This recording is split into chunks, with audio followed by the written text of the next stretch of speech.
How to check App Store credit balance on iPhone. Open the App Store on your iPhone from the home screen. On the App Store, you should see the Today tab with your profile icon at the top right. Tap on the profile icon to open your account view.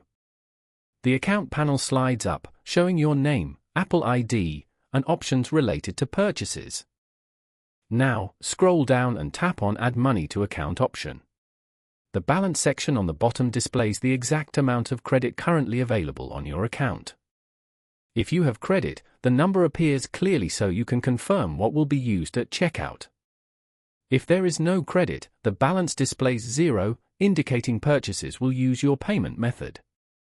This balance applies automatically to apps, games, subscriptions, and in-app purchases until depleted. You can stay on this screen to review details or return to browsing when finished. Following these steps, you can easily check your App Store credit balance on iPhone.